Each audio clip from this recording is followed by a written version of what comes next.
Alright guys, here we go. Right here I've got the 5 volts out to power the nays.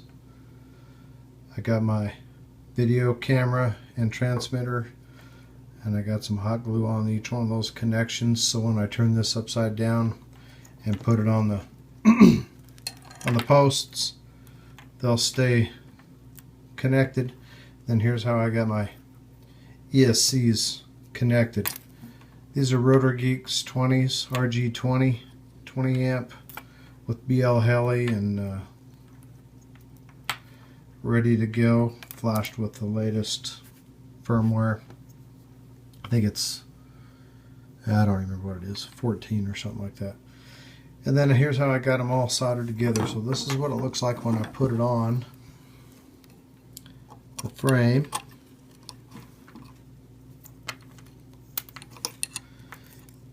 And get everything separated the way it goes. So one wire goes behind the post on the back ones, and those ESCs will strap down right there. And then the front is a little bit more complicated, but one wire goes behind the post, and those ESCs will strap down right there. And then this lead right here is my 5 volt power coming from the power distribution board to the nays.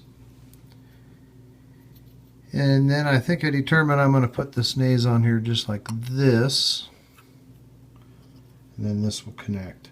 I had to actually turn this one around. I had the pins facing back.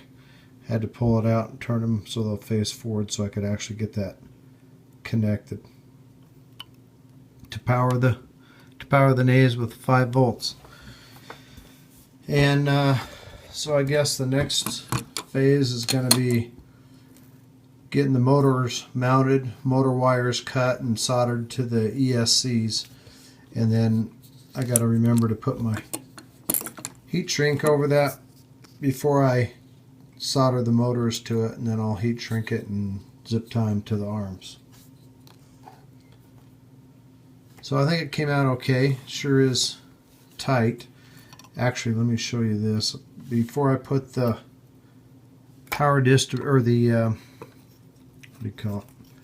The flight controller on there, I'm going to put these standoffs, and the flight controller will fit on top of that.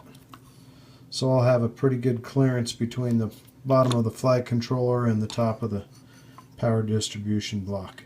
Camera works. I plugged it all in and checked it out. It's running off at 12 volts as well as the video transmitter, and running through a filter on the power distribution board.